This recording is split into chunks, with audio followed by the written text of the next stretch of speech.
welcome back, Shalloners. Well, you guys have actually been bringing up this topic a lot over the last few days, and I responded to it on Instagram, and a lot of people were like, oh my God, yes, cover this. What to do and what it means when your boyfriend is following a lot of like Instagram models or scantily clad women, and is this indicative of a larger issue? Why do guys do this? What does it mean? I've done a lot of research. I have a lot of personal experience, and we are going to break it all down. So before we get started, just want to remind you guys to follow me on Instagram at shallonxo, where I let you vote on the next video topic. And if you go there right now today, you can vote on the video topic for Tiger King video that is coming on Sunday. We've got a few options. You can also leave your own suggestions. I'm reading all of them. You guys always have such really good suggestions. I think we're gonna like break down the mindset of each of the people on there. Spoiler alert, they're all completely awful, but they're awful in different ways, which is interesting. It's so fascinating how people can be awful in so many ways. It's fascinating. It's fascinating. So we're going to break that down. We've also got some cool videos coming up. Quarantine Glow Up is coming next week. Hopefully this week and maybe tomorrow, we're going to do how to deal with difficult family during quarantine. I've been reading up a lot on that because I know that's something you guys are struggling with. And maybe even next week, we're going to do a Reese Witherspoon breakdown because she's a... Bless her heart. Bless her heart. But we're also going to cover people like Jennifer Garner and Ben Affleck because he's been talking about how divorcing her was one of the big regrets of his life. So we're going to talk about what to do when your ex finally realizes, hello, he can't do any better. And his situation with Ana de Armas. Ana de Armas. Her name is so cool. She sounds like a villain. And you know what? She might be. We'll break it down. So let's talk about Instagram models. There are two schools of thoughts. Okay, so here are what you guys have been saying to me. Like you said, my two schools of thought. Like my boyfriend is liking these girls on Instagram. He likes their pictures. He follows them. I see it all in his feed, and it makes me feel some type of way. And I don't even know how I feel about it, but I don't feel good about it. And when I talk to him about it, I feel like he gaslights me. He tells me it's no big deal. I'm being crazy, blah, blah, blah, blah, blah. And then it's like, we just are at this impasse because I still feel how I feel. He's not communicating about it, and I don't know what the deal is. And that's what keeps coming up when you guys talk to me about this, because privately, and you guys can submit private questions on my website, shallonlester.com, I get a lot of questions about this actually. And the pervasive underlying anxiety is, and sometimes you don't even connect to it and like vocalize this, but I know that this is where it's coming from, is where is the bottom of this behavior? Is this just a standalone behavior, or is it symptomatic of something larger? Does this mean he's cheating on me? Does this mean he's just kind of like a cringe Insta pervert and just like that weird guy? Like one of you said, truly the worst case wouldn't be that he's cheating on me. The worst case is that he comments weird stuff on like Instagram models pages like, yum, beautiful, would love to take you out. Just like cringy creeper stuff. She's like, I would die. I'd rather be with a creeper. I'm sorry. I'd rather be with a cheater than a creeper. And I'm like, I totally get that. Have you ever like accidentally found out? And it's harder to see this now. They took away the button on Instagram where you can see what people are doing, what their activity is. Did you ever realize you have a friend who like gets in comment wars with people on a celebrity's Instagram? It's truly so chilling. You're like, oh my God, you've been in my house. Like, what is wrong with you? Like people who do that, there's something it's so weird. It's like going to a store you don't like. You go into Ann Taylor Loft and you don't find anything you want to buy. And it's like standing outside and screaming at the people who did buy a sweater. Like, what is your life right now? I've like seen some people I know do it and I'm like, what's happening? Anyway, my mascara is going to run. I'm going to look like a raccoon by the end of this. But yeah, it's like, where is the bottom of this behavior? I've been cheated on. Y'all have probably been cheated on. And the worst part about getting cheated on, I mean, there's a variety of worst parts, but one of the worst parts is that you just don't know where that first red flag was. You know, people are like, look back, see what red flags you ignored. And I say that's my advice to you, but it's like, well, I don't know. And I don't know what data points are relevant and which are not relevant. I was in a cheating situation once and he wanted to get back together, and I was just like, I can't get back together with you because I don't know what actually happened.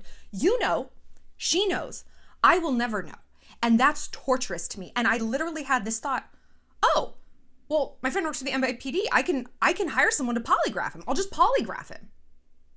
And that's when I was like, oh my God. Oh my God. That's what this relationship has done to me. I'm thinking about polygraphing someone. But you get crazed like that. You get to that point where you're like, I don't know.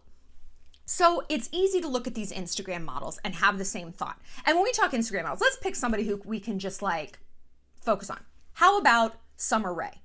Sommer Ray comes up as like dream crush, like hall pass girl for a lot of dudes. I know like on my little group thread with some fan groups, like we talk about this. It's like we always ask guys that we know or that we date. It's like, who are your celebrity crushes? The guys I date, because I date younger guys, so they're kind of always into older chicks. They say like Kate Beckinsale, J-Lo. So I'm like, okay. But younger dudes who date younger girls, they like Sommer Ray. She's cute. She seems fine. You know, I don't follow her, but guys really like her. And that's a majority of her following is dudes. And it sucks if you have a majority following dudes because they're not as interactive. They're not as engaged. You want girls, you want a Shallon entourage, you want alligators. That's fun. It's fun to have a sisterhood.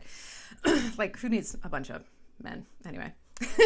And so it's something that I've sat with and something that I've like, you know, researched over the last couple days thinking about like, yeah, like how indicative of this. So there's two schools of thoughts on this. One, it's no big deal. It just is what it is.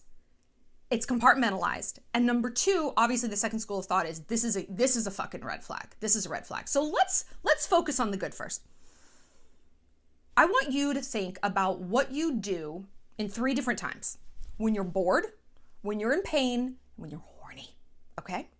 When you're bored, what do? You scroll through your phone. You click on random videos, you click on random TikTokers. Okay, he's cute, whatever, fine, I'll follow him. I like his dances, whatever. You also maybe watch the same movie over and over and over again. I love Pacific Rim. Like, I love that movie. I love Charlie Hunnam. Love him. And I'm just like, I just like rewind it faster. Rewind, shirtless, rewind. I think he's just so cute. And also think about what you think about when you're alone. You know what I'm talking about. When you're alone, what goes through your head? And I want you to ask yourself, when I'm bored, lonely, and whatever, when I just need a distraction, like just my own internal distraction for sexual purposes or entertainment purposes, am I always 100% of the time thinking about my boyfriend? Probably not. When you're bored, do you rewatch videos of you and your boyfriend? No, probably not. When you want to just like have like a cute, fun daydream or whatever, you don't maybe fantasize about your boyfriend when you're like alone with yourself. Do you know? Maybe you do, but maybe not all the time. How would you feel if your boyfriend threw a light on whatever it is you were thinking about or whatever movie you like to watch or whatever concert you go to and you're like, ah, and you just scream and you crush and oh my God, it's Harry Styles, it's Shawn Mendes, it's whoever. How would you like it if he really put a spotlight on that and asked you to explain why? Why do you keep rewinding that scene with Charlie Hunnam? Why do you keep rewinding it? Why do you need to see it again? What is it? Do you not want to look at me? And it's like, well, not right at this moment. No, I don't. I wish you were in the other room. I'm going to lock you in a closet. It would feel like an attack and it would feel silly. Not that your feelings are silly. We'll get there. But on your end, you know, if you were on the receiving end of this, you'd be like, ugh. You would respond with contempt. And how do we know something is contemptuous or that's the response? It's the eye roll. Eye rolls indicate contempt. And contempt means, I don't want to fucking hear this. What you're saying to me has no value. It's silly, it's stupid, and I feel put upon to respond, and it's dumb that I even have to respond to this. So you know what I'm going to do? I'm either going to cut you down and tell you that you're being crazy, because that's how I view it, or I'm going to lie to you to get you off my fucking back. Fine, I'll never watch Pacific Rim again. Are you happy? God, yes, okay, I only think about you when I'm alone, my vibrator. Okay. And you're gonna get resentful. Oh no, I can't go to the Ed Sheeran show because Travis says that I go too crazy over him. As though what? I'm gonna go backstage and blow Ed Sheeran. Like what is he afraid of? I'm not saying that your feelings are crazy. They're not at all. But I think it's helpful when we get in like a spiral about something to just put ourselves on the opposite end of the argument, just to get that sliver of neutrality. Because when we do that, we stop making everything personal, right? Then it's like, oh yeah, I don't scream and fangirl at a Shawn Mendes concert to spite my boyfriend. They have nothing to do with one another. And if it came down to it, I probably wouldn't trade my boyfriend for Shawn Mendes. I would do that. It's like, okay, like if Charlie Hunnam walked into my life, it'd be like, I want to touch your body, but okay. And you know what? He's not going to walk into my life. So going through this hypothetical who would you choose situation is pointless because it's not going to happen. And if for some reason he does ring the doorbell and he's my new Amazon delivery man, I will cross that bridge when I get there and I will get up to speed, okay?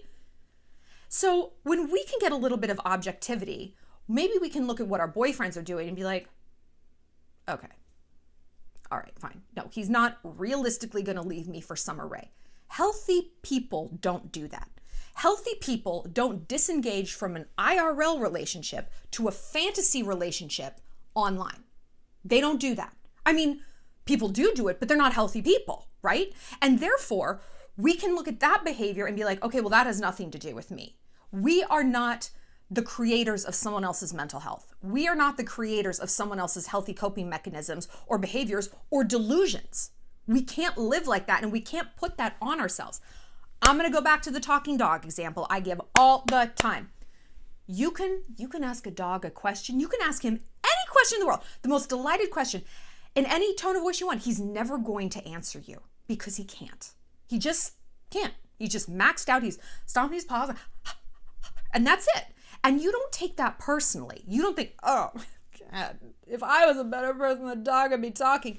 You don't think that. You're like, well, that's the limitations. I'm going to move on with my life. And if I want to have a conversation, I'm going to go to someone who I can see is capable of that. And maybe that's not the case in your relationship, you know? If someone really thinks they've got a shot with Brie Teresi, she follows me. I love you, Brie. I love you, girl. Like, he probably doesn't. He probably doesn't. And if he thinks he does, he is engaging in behaviors we fall victim to a lot, which is projection. It's not the person, it's the possibilities. If he is above the age of like 11 and is like, okay, I can see that she's beautiful, she's gorgeous, she's sexy and saucy and spicy, but beyond that, I don't really know her. Even if she's sharing a lot about her life, even if I think I know her, I as a thinking man will be like, I don't know her. I know her online persona, and that's great. Like I like what I see, but I know my girlfriend. I know my wife. I know her heart, her soul, inside and out. She is mine and I love her. And think about the kind of person who would be like, but I'm going to throw all this away for that. We talk a lot about the 80-20 rule. Tyler Perry brought it up in a movie. He's a genius. And he's like, a partner's only going to give you 80% of what you need. That's just what you should, expect. And you are only going to give them 80% of what they need. But then somebody who embodies that 20% comes along and you're like, huh? And you get so bamboozled by it, you leave your wife, your girlfriend, thinking now you're getting 100, but you're not. You're actually only getting 20. It's a net loss. And I think most of us know that. Most men know that when they look at girls on Instagram. They don't think she's my perfect partner. And if they do, there's something wrong with them. There is just something wrong with them. They're deeply immature. And maybe all they think they want is a girl who just looks good. And maybe that's their talking dog. That's their bark. And you don't realize that they're barking, but they are. You think they're talking. Nah, girl, they're barking.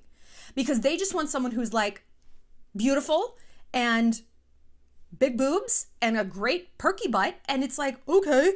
They don't need to have conversation. They don't need her to have depth. They don't want her to have any of those things. They don't want her to have an opinion or needs or have a bad day or be on her period or have a breakup. Nope. They want just this two-dimensional, like a sex doll. And girls like Summer Rae, girls like Brie Teresi, they know that. They know that when guys hit on them, that's the place they're coming from. Not all guys, there's good dudes out there and whatever who maybe are shooting their shot. I don't know. They don't shoot their shot to me, so I have no idea. Brie can weigh in. But they know that like guys who come after them don't know them inside and out. And so all of their like, oh baby, you're so perfect, you're so this. It's like, bro, you don't know me. You know, like you're responding to what I have showed you. So it's important we kind of dial down the hysteria about what guys do online. Like sometimes it's just, I like looking at boobs. It's something fun to see. I follow a lot of Instagram girls and whatever, because I like looking at hot chicks. I'd rather look at hot chicks than dudes, because I think there's something deeply unsavory about a male influencer. I don't know. You know what I mean? I just don't. If you're like, hey, sugar bear hair, I'm like, I don't want you touching me with those fingers. That's just my personal opinion. But let's say that maybe this could be symptomatic of a larger issue, that maybe this is sticking in your craw because something just doesn't sit right with you. Maybe he is reaching out to these people. Maybe he's webcamming with them, you know, going on chats. And it's like, that's when it feels like it crosses into personal.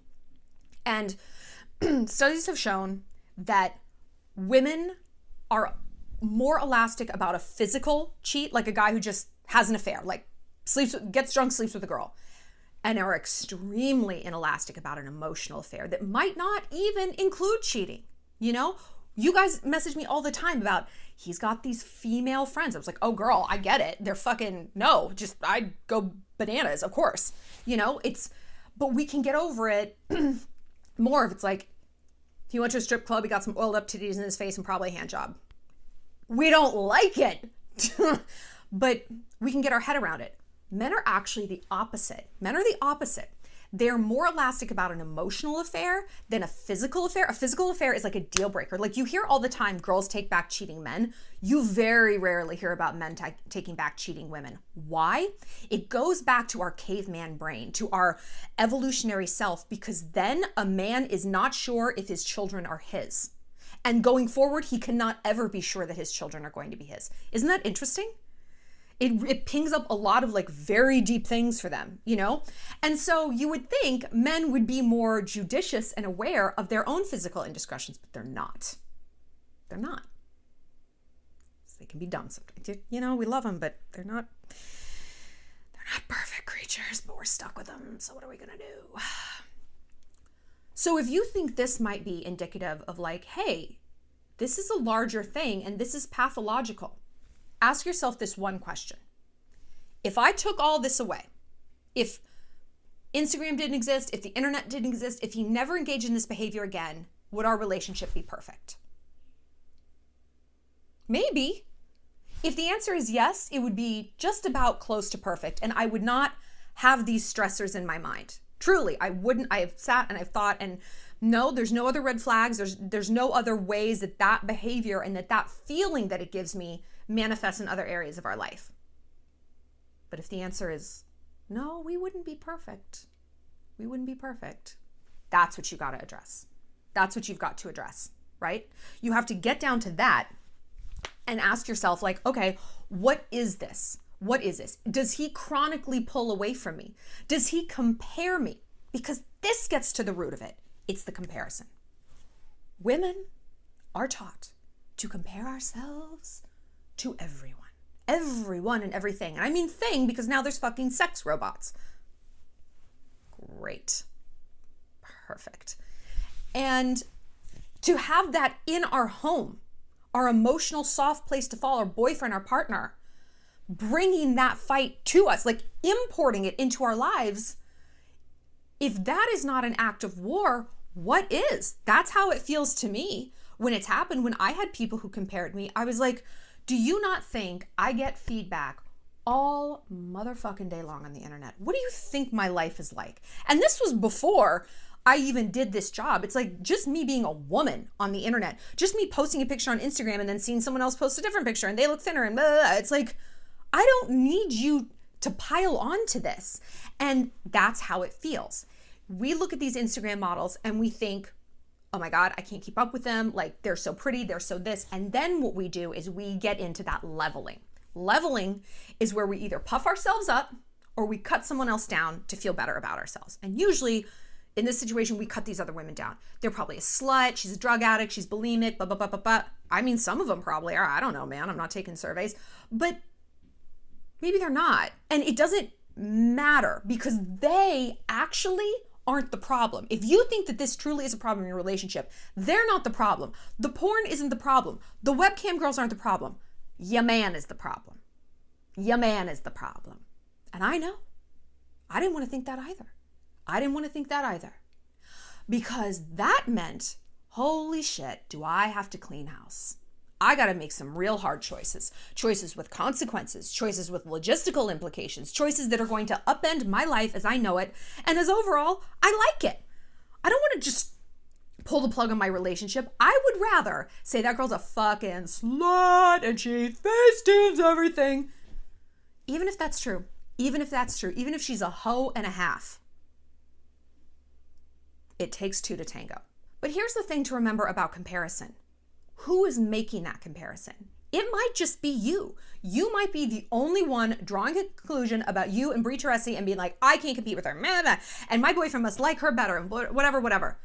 Just because you go out to eat doesn't mean you don't like your mama's cooking. They're completely different, right? And one has its own lane and one has its own lane. Like most people for their last meal or their favorite meal would not choose McDonald's. They'd choose mama's homemade pie, right? They'd choose grandma's fried chicken. They want what they have at home. That's why they keep going there, right? He's with you because he chooses to, not because, well, I guess my DMs didn't work, so I'll fucking date you, Caitlin. I don't know. And if that is the attitude he gives you, again, Summer Rae, Brie, Kylie Jenner, Stassi, they're not the problem, baby girl. Your man is the problem. Your man is the problem, right? So address that, because if you took away the internet, if you took away all of these factors, a shitty guy is going to find a way to cut you down still. He will find a way to compare you to other people, whether it's an ex-girlfriend, that chick at the grocery store, somebody. He'll come up with it because his whole goal is not to just like watch these girls and jerk off occasionally. It's to minimize you. If the reason you know about these Instagram models and who he follows is because he's telling you all the time, he's bringing it to your attention, that's a red flag, because he's doing it to shut you the fuck up, to isolate you emotionally so you feel small and you don't feel like you have the right to call him out on things. Well, I can't call him out on where he's been or who's been texting him because I'm lucky he's even with me, because he would rather be with somebody hotter, but he's with me. What value do I have? Not on my watch. Not on my watch. Nope. People like that want control. And there is an almost unlimited number of ways to control someone who loves you. To just turn that screw and keep them in place. And a healthy relationship doesn't want to do that. I mean, I want to control whether or not someone leaves wet towels on the bed. It's me who leaves the towels on the bed, but you know what I mean. I want to control someone who doesn't recycle. I want to control that person.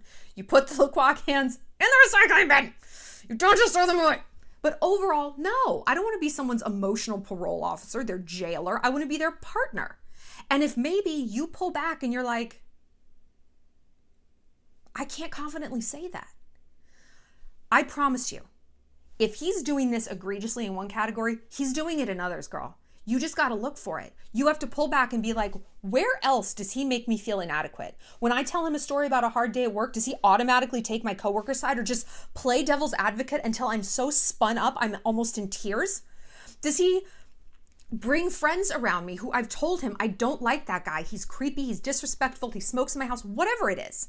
What is he doing to undercut your emotional authority in this relationship? And I don't mean authority like a dictatorship. I just mean like, these are my standards and these are my boundaries. And you keep breaching them. You keep pecking at that window. Why? Why? Because the problem isn't Summer, it isn't Brie, it's not Kylie, it's not me. It's him. It's him. So let him know if he's gaslighting you and telling you, oh, fine, either a lie, like, fine, I won't watch porn anymore. Ugh, I'll unfollow these girls. Those are unrealistic. He's not going to keep those promises. He's just not. And he shouldn't have to. Whatever a dude wants to watch to get off, it is his business. That is his solo practice time. You want him jerking off. You on doing it. Not in lieu of sleeping with you. Again, that's a red flag, and that's indicative of larger issues because like we said, no healthy person leaves a flesh woman for a digital woman. That's not normal. But whatever he does or thinks about, that belongs to him, right? You have to respect those boundaries, respect his autonomy. It's truly none of your business unless it's interfering with your lives. What was I going to say? Oh, gaslighting. But if he's doing what we interpret as gaslighting, where he's like, you're being crazy, blah, blah, blah, take a step back and ask yourself, okay, if I was in this position, would I be saying something similar just to get this person off my back? You know? And tell him that. Be like, hey, I acknowledge that you're probably saying that because you think my point of view is like silly. And to you, it truly is so not a big deal. It's like maddening for you to have to argue about.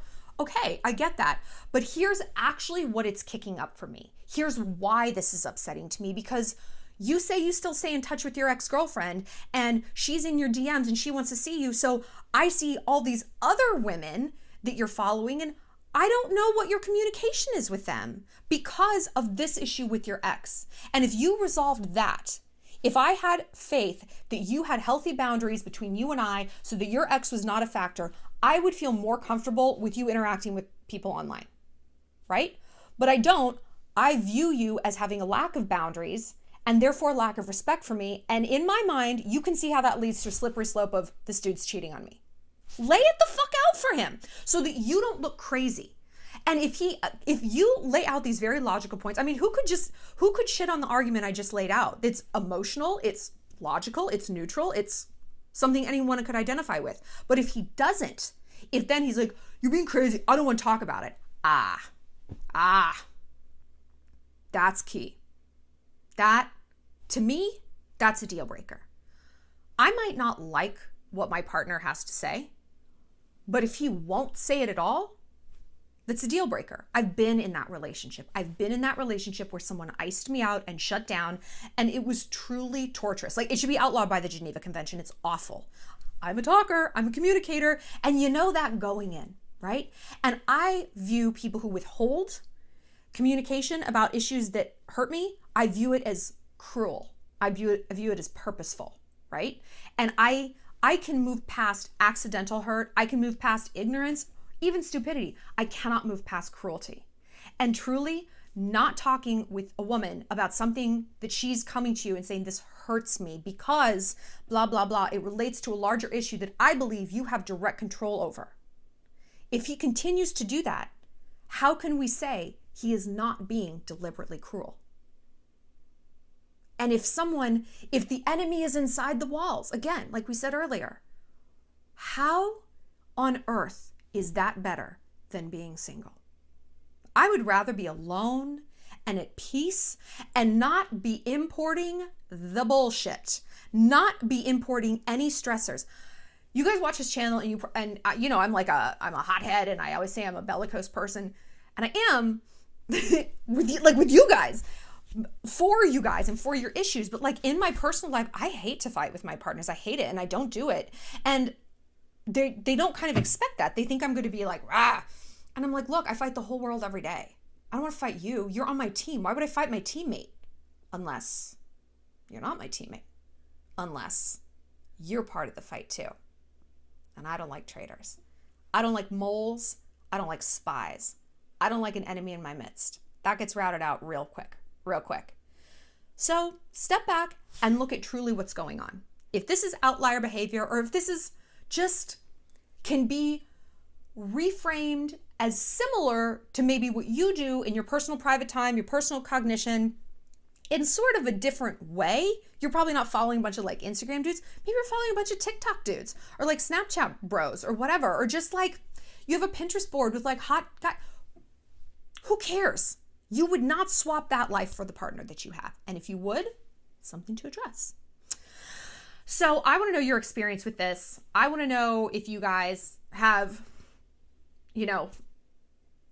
gone through this seen it go real bad, or if you kind of walked yourself off the cliffs of insanity, what did you say to yourself? And because sharing that is really going to help all of us kind of like dial down the mania, because if you haven't been in this position yet, you probably will. The internet is just getting more and more pervasive, like obviously, and you know, everyone's on social media, and before long, you are probably going to find something you don't like, but don't snoop. If you found all this out going through his, don't snoop. You're only going to break your own heart, and you're going to learn that you can't rely on your own intuition. You know, I am not a snooper. I like to rely on data points because it sharpens that skill. It sharpens that knife, and I need that blade to be at the ready. You know, I can't just always be relying on like taking someone's thumb when they sleep and pressing against the iPhone. Don't do that. For more, click like and subscribe. Doing a video every day in quarantine. And like I said, follow me on Instagram where I'm going to let you vote on the next Tiger video. No, vote on the Tiger King video topic for Sunday. I really want your feedback. I'll talk to you soon, calendars.